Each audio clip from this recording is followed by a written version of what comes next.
आइए प्रभु का सुमिरन करते हुए आज के सत्र को जो यज्ञ के अनुष्ठान से आरंभ किया था। यज्ञ और योग हमारे ये जीवन के प्राण हैं। ओम वेदाहमेतं पुरुषं महांतं आदित्यवर्णं तमसः परस्तात् तमे विदित्वाति मृत्युमेति नान्या पंथा विद्यते अनाय। ओम संगच्छध्वं संवदध्वं संवो मनांसि जानताम देवा भागम यथा पूर्वे संजानाना उपासते। प्रेम से मिलकर चलो बोलो सभी जानी बनो पूर्वजों की भांति तुम कर्तव्य के मानी बनो। पूर्वजों की भांति तुम कर्तव्य के मानी बनो। ओम शांति शांति शांति। प्रातः स्मरणीय वंदनीय युग पुरोधा युग दृष्टा योग ऋषि परम पूज्य गुरुदेव जी महाराज, आयुर्वेद शिरोमणि आचार्य जी महाराज की सूक्ष्म उपस्थिति को प्रणाम करते हुए आप सब योगी आत्माएं, दिव्य आत्माएं, जो कि महान उद्देश्य के लिए देश की और दुनिया की संस्कृति और संस्कारों को, हमारे जीवन और जगत के उत्कर्ष के लिए जो आपने एक व्रत लिया है, योग व्रत, जो सनातन का व्रत लिया है, उस व्रत को धारण किए हुए आप सब दिव्य आत्माओं को मैं पुनः हृदय की गहराइयों से बहुत बहुत प्रणाम करता हूं, आपका अभिनंदन करता हूं। हमारे वरिष्ठ सभी राज्य प्रभारी जो निरंतर गुरु आज्ञा में चलते हैं, योग शब्द आज सबसे प्रचलित शब्द हो गया है। कोई भी व्यक्ति संसार में ऐसा नहीं जो योग से परिचित ना, सब जानते हैं, किसी ना किसी रूप में जानते हैं।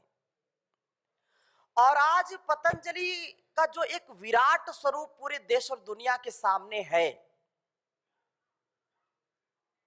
जिस साम्राज्य को खड़ा करने के लिए सदियों व्यतीत हो जाते हैं और फिर भी वो कार्य नहीं हो पाता, पीढ़ी दर पीढ़ी लोग लगे रहते हैं, फिर भी वो कार्य नहीं हो पाता। योग सेवा को आधार बना करके इतना विराट साम्राज्य सेवा का, परोपकार का, सदाचार का, उद्धार का जो कार्य योग ऋषि परम पूज्य स्वामी जी महाराज ने किया है, उसके मूल में, उसकी नींव में योग ही है। और आज हम अपना आकलन करें तो योग सेवा के कारण ही हम आज सब यहां पर हैं। अगर योग को ना अपनाया होता, योग को ना किया होता, ना कराया होता, तो शायद यहां पर हम होते नहीं होते। परम पूज्य स्वामी जी महाराज ने, आचार्य जी महाराज ने योग किया और कराया। आज दुनिया में जो शीर्षस्थ व्यक्तित्व के रूप में इस पूरे धरती के एक चमकते सितारे के रूप में हैं, योग सेवा का महत्व क्या है, महात्म्य और महत्व, उसकी आवश्यकता क्या है, उसको हमको क्यों धारण करना चाहिए। क्या बिना योग के कार्य नहीं हो सकता? होगा। लेकिन आज की जो परिस्थितियां हैं, उन परिस्थितियों में बिना योग के हम अपने तन को, मन को पूर्ण स्वस्थ नहीं रख सकते हैं। ये बिल्कुल नितांत निर्भ्रांत सत्य है। बड़े बड़े डॉक्टर भी बोलते हैं, बड़े बड़े वैज्ञानिक भी बोलते हैं, इंजीनियर भी बोलते हैं, आज सबसे ज्यादा समस्या है खान पान की। दूषित है सारा वातावरण, ना हमारे वातावरण में वो शुद्धता है और ना हमारे व्यवहार में, हमारे आहार में शुद्धता है। सबसे बड़ी समस्या आने वाली है, आ भी गई है, ग्लोबल वार्मिंग। और ग्लोबल वार्मिंग हमारी जो लापरवाही है उसका एक कारण है। ओजोन की परत जो है निरंतर कट रही है, क्षरण हो रहा है। उसका परिणाम क्या है? उसका परिणाम है अनावृष्टि, अतिवृष्टि, भयंकर बरसात हो गई या सूखा पड़ गया, अन समय पर अनचाहे मौसम का, ऋतु का हम सामना करते कि नहीं करते? असंतुलन है। हवाओं में प्रदूषण है। हमारे दिल्ली के राजवीर जी बैठे, टीम आई हुई है। दीपावली होती है, दीपावली तो बदनाम है? हाँ, दीपावली तो बदनाम है। दीपावली हुई तो दिल्ली दिल्ली दिल्ली नहीं रही, दिल्ली हालत खराब हो जाती है। हाँ, लोग घर से निकलना मुश्किल समझते हैं। महीनों वो प्रदूषण, वो वायु दूषण बना रहता है। ऐसा रिसर्च में आया कि दिल्ली में बिल्कुल अगर कोई व्यक्ति नशा भी नहीं करता है, कभी वो सिगरेट भी नहीं पी, कभी उसने जो है बीड़ी भी नहीं पी, कोई स्मोकिंग नहीं की, फिर भी उसके फेफड़े इतने खराब हो जाते हैं जैसे लगता है कि चैन स्मोकर है ये। इतना 18 सिगरेट का धुआं जैसा, एक भी सिगरेट नहीं पी कभी भी। और वो इतना प्रदूषण है दिल्ली में कि लगता है कि 18 सिगरेट रोज पीता है, ऐसे फेफड़े हो जाते हैं। आप बताइए क्या दोष है? दोष इसलिए है हमारा, हम निर्दोष नहीं है, क्योंकि हमने खुद अपने वातावरण को दूषित करने का कार्य किया है। और याद रखना, अगर हम जागरूक नहीं हुए, अगर हम अपने प्राण का, अपने जीवन का, अपने जगत का ध्यान नहीं रखेंगे तो दुनिया में कोई रखने वाला नहीं है। आने वाली जो परंपरा है, जो पीढ़ी है, उसको हम क्या देंगे? क्या उसको जवाब देंगे?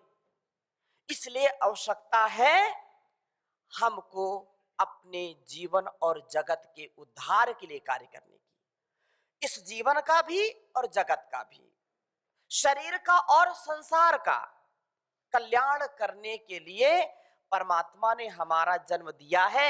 इसलिए हमको पूरी सजगता के साथ, पूरी सावधानी के साथ, जितना हम अपने ऋषियों के ज्ञान से जुड़ करके रहेंगे, जितना योग से, यज्ञ से, अपनी सनातन परंपरा से जुड़ करके रहेंगे, नेचुरल लाइफ स्टाइल हम जिएंगे, तो हम जो लाइफ स्टाइल डिजीज है उनसे बच पाएंगे। नहीं तो और कोई उपाय नहीं है।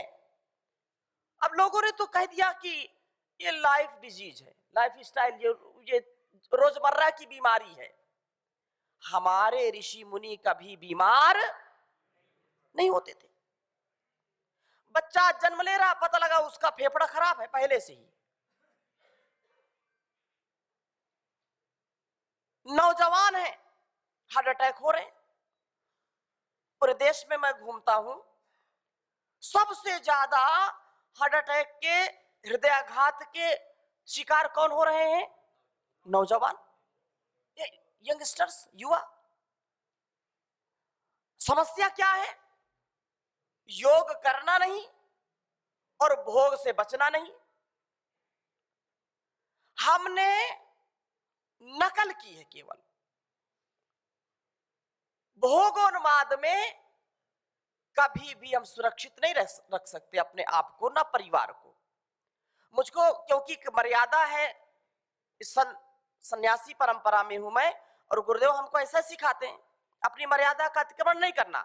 लेकिन आप सब यहाँ पर हमारे सभी गृहस्थी भी है, वानप्रस्थी भी है। आज जो भारतवर्ष की दुर्दशा है और जो युवाओं में, युवतियों में जो दुर्दशा है, वो कभी नहीं रही और आगे पता नहीं और क्या होगा। अगर अभी नहीं संभले तो बहुत देर हो जाएगी। हमारा आहार बिगाड़ा जा रहा है, करेक्टर बिगाड़ा जा रहा है, हमारा चरित्र बिगाड़ा जा रहा है और हम समझ नहीं पा रहे। हमको भोगी बनाया जा रहा है और भोगी बनेंगे तो रोगी होने से कोई बचा नहीं सकता, और रोगी हम बनेंगे तो उनकी दुकानें चलेंगी। हर वर्ष टारगेट तय किया जाता है कि इस बार 1 करोड़ लोग डायबिटीज वाले हैं तो अगले वर्ष हमको 2 करोड़ तक दवाओं को बेचना है। ये मल्टीनेशनल कंपनियां ऐसा षड्यंत्र रचती हैं कि इस बार कैंसर के रोगी 1 करोड़ है तो अगली बार 2 करोड़ तक कैंसर की दवा बेचनी है। क्यों? क्योंकि ऐसा वो स्ट्रीट फूड बना रहे हैं, ऐसा वो जंक फूड, फास्ट फूड बना रहे हैं, ऐसा ग्लैमर, ऐसा प्रचार प्रसार कर रहे हैं कि युवा युवतियां जो रसना और वासना में फंसे पड़े हैं वो परेशान हो रहे हैं। आज ये स्थिति है हमारी कि हमारे बच्चे यदि विवाह कर लेते हैं तो सुखद दाम्पत्य जीवन नहीं चलता। सबसे ज्यादा हिंदुओं के परिवार टूट रहे हैं। अब उसको कोई बोले या ना बोले, कहे या ना कहे, पति बीमार है, पत्नी बीमार है, फिर संबंध विच्छेद हो जाता है, या दिमागी हालत खराब है या शारीरिक हालत खराब है। हमको विचार करना होगा। हमको परम पूज्य गुरुदेव जी महाराज के द्वारा दी गई संजीवनी बूटी को धारण करना पड़ेगा। हमको इस योग के, आयुर्वेद के, अपनी ऋषि परंपरा के महत्व को समझना पड़ेगा। यदि अपने परिवार को बचाना चाहते हैं, अपने समाज को बचाना चाहते हैं, अपने आप को, अपने राष्ट्र को बचाना चाहते हैं, तो और कोई दूसरा रास्ता नहीं है।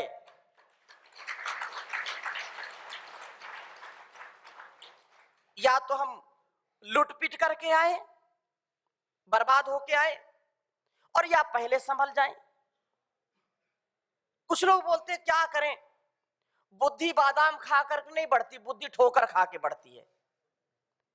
अब ठोक पीट करके आओ, ठोकर खा के आओ, लेकिन आना पड़ेगा। यही रास्ता अपनाना पड़ेगा, योग का रास्ता अपनाना पड़ेगा, ऋषियों का रास्ता अपना। आज पूरी दुनिया में हमारी जो संस्कृति थी वही लोग आ रहे हैं, वही आ रहे हैं। वो चाहे इस्लामिक देश हो, चाहे जर्मनी हो, इंग्लैंड हो, चाहे जापान हो, लोग त्रस्त हो गए, भोगोन्माद कर करके थक गए। अब इसलिए वहां पर यह कहा जाता है कि जितना दवाओं से बच सकते हो बचो। दवाएं हमारी रक्षा नहीं कर सकती हैं, इसलिए अपनी लाइफ स्टाइल ठीक करो, अपनी दिनचर्या ठीक करो, अपना आहार ठीक करो, योग को अपनाओ, योग करो और कराओ। पूरी दुनिया आप कह रही है। जिनको देख करके यंगस्टर्स दीवाने हो जाते हैं, जो फिल्मी स्टार हैं,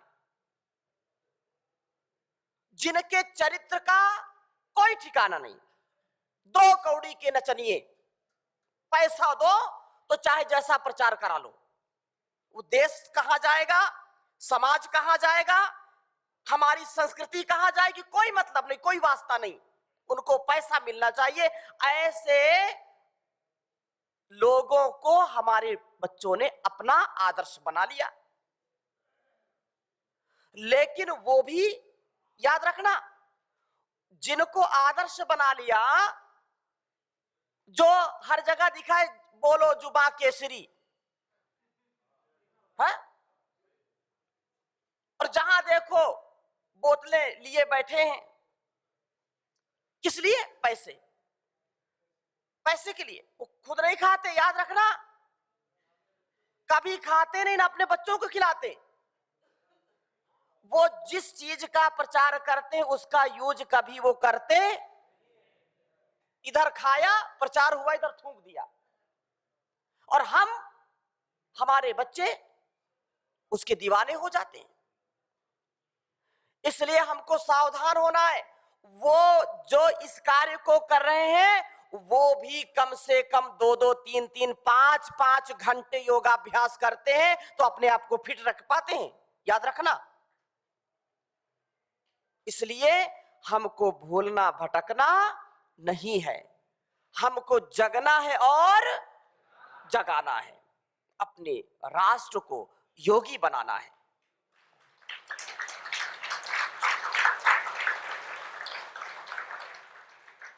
परम पूज्य गुरुदेव जी महाराज जो निरंतर इस बात को कहते हैं और स्वयं जीते हैं, हर पल एक भाव चेतना, उच्च भाव चेतना में जी करके जिसने अपने जीवन को श्रेष्ठतम मार्ग में लगा लिया है वो कभी भूल भटक नहीं सकता।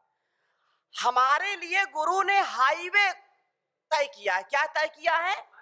Highway, spiritual highway, highway of spirituality, आध्यात्मिकता का राजमार्ग, आध्यात्मिकता का राजमार्ग, योग का राजमार्ग। और इतना विशाल राजमार्ग मिला है, इतनी अच्छी जब सुविधा मिली है तो हम क्यों पगडंडी में, इधर उधर कांटों में, इधर उधर उलझनों में क्यों फंस जाते हैं? हमको कहीं फंसना नहीं है। इस राजमार्ग पर, अध्यात्म के राजमार्ग पर चलिए, आत्म कल्याण के राजमार्ग पर चलिए, तो अपना स्वयं का कल्याण होगा और संसार का भी कल्याण होगा। याद रखना, जो जीवन में श्रेष्ठतम आचरण करते हैं और दूसरों को भी वैसी शिक्षा देते, वही लोग इस दुनिया में कुछ करके जाते हैं। आज की स्वार्थ की दुनिया है, लोग वर्षों वर्षों पास पास रहते हैं, पड़ोसी हैं, लेकिन कभी नमस्ते नहीं होती। बोलो, दिल्ली जैसे शहर में, मुंबई जैसे शहर में, आप अपने आसपास देख लीजिए, बड़े बड़े शहरों में एक अगल बगल है लेकिन पता लगा नाम भी नहीं पता क्या है। नाम उन्हीं का लिया जाता है जो देश और दुनिया के काम आने वाले हैं। इसलिए ऐसा काम करना है, किसी के काम जो आए उसे इंसान कहते हैं, उसे इंसान कहते हैं। पराया दर्द अपनाए उसे इंसान कहते हैं, उसे इंसान कहते हैं। किसी के उसे इंसान, उसे इंसान। ये दुनिया एक उलझन है, कहीं धोखा कहीं ठोकर। ये दुनिया एक उलझन है, कहीं धोखा। जो गिर कर के संभल जाए उसे इंसान कहते हैं, उसे इंसान कहते हैं। किसी के काम जो उसे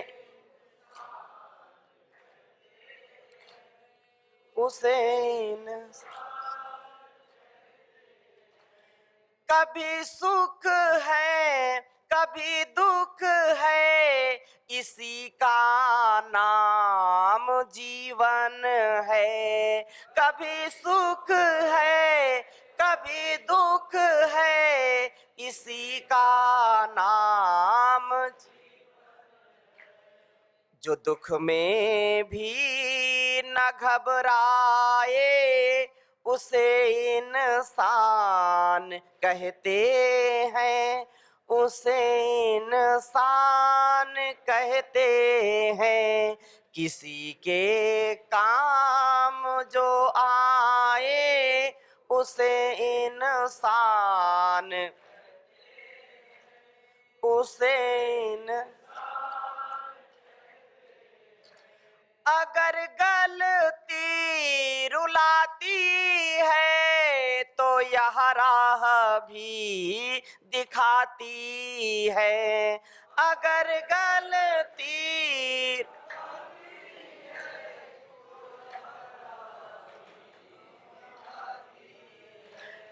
बसर गलती का पुतला है, ये अक्सर हो ही जाती है। बसर गलती का पुतला है, ये अक्सर हो, जो गलती करके पछताए उसे इंसान कहते हैं, उसे अकेले ही जो खा खा कर सदा गुजरान करते हैं। अकेले ही जो खा खा कर सदा गुजरान, यूं भरने को तो दुनिया में पशु भी पेट भरते हैं। यूं भरने को तो दुनिया में पशु भी पेट, पथिक जो बांट कर खाए उसे इंसान कहते हैं, उसे इंसान। किसी के काम जो आए उसे इंसान कहते हैं, उसे इंसान कहते हैं। पराया दर्द अपनाए उसे इंसान कहते हैं, उसे इंसान कहते हैं, उसे इंसान कहते हैं।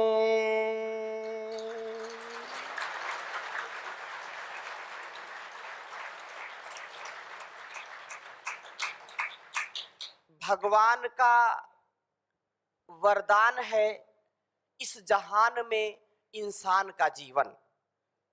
भगवान का वरदान है इस जहान में इंसान का जीवन। इसलिए हमको अपने गुरु ज्ञान को, भगवान के द्वारा दिए गए वेद आदि ज्ञान को अपने जीवन में उसका आधान करके जीवन को महान बनाना है। और जीवन को जिसने महान बना लिया वो जहान को भी महान बना देता है, जैसा परम पूज्य गुरुदेव जी महाराज ने किया है। एक व्यक्ति पता नहीं कितना उपकार संसार का कर सकता है, और एक व्यक्ति पता नहीं कितना संसार की हानि कर सकता है। अपार सामर्थ्य हमारे अंदर है। प्रायः ये उदाहरण दिया जाता है, एक जलता हुआ दीपक, एक जलता हुआ दीपक हजारों लाखों करोड़ों अरबों असंख्य दीपकों को जला सकता है। जला सकता है कि नहीं? हजारों लाखों अरबों दीपकों को जो जले नहीं है, बुझे दीपक हैं, वो क्या मिलकर के एक दीपक जला सकते हैं क्या? बोलिए ना, नहीं जला सकते। इसलिए गुरु ने हमारे अंदर जो लौ जलाई है, उस लौ का इतना महान महात्म्य है कि आप एक नहीं, 100 नहीं, 1000 नहीं, लाखों करोड़ों तक अकेले योग को पहुंचा सकते, इतना सामर्थ्य हम सबके अंदर है। इतना सामर्थ्य दिया है हमारे गुरुवर ने हमारे इस जीवन को दिव्य बनाने के लिए। इसलिए हम योग के महत्व को समझें और जीवन में उसको उतार करके कैसे जीवन को जीना है, इस विषय में विचार करेंगे। थोड़ी चर्चा करता हूं। योग का महत्व, योग शब्द का अर्थ, आप सब योग शिक्षक हैं, आप सबको अनिवार्य रूप से ये बात जरूर आनी चाहिए। योग हम करते हैं तो योग का मतलब क्या है, योग कैसे बनता है? तो प्रायः लोग बोलते हैं योग का मतलब है जोड़ना। योग का मतलब है जोड़ना। जैसे व्यक्ति को व्यक्ति से जोड़ दिया, आत्मा को ब्रह्म से जोड़ दिया, ऐसा भी लोग बोलते हैं। 2 और 2 को जोड़ दिया, 1 1 2 2 2 जोड़ दिया ना, ये भी जोड़ने का नाम है योग। और महर्षि पाणिनि जो 2014 धातुएं बनाई, कितनी धातुएं? 2014 धातुएं।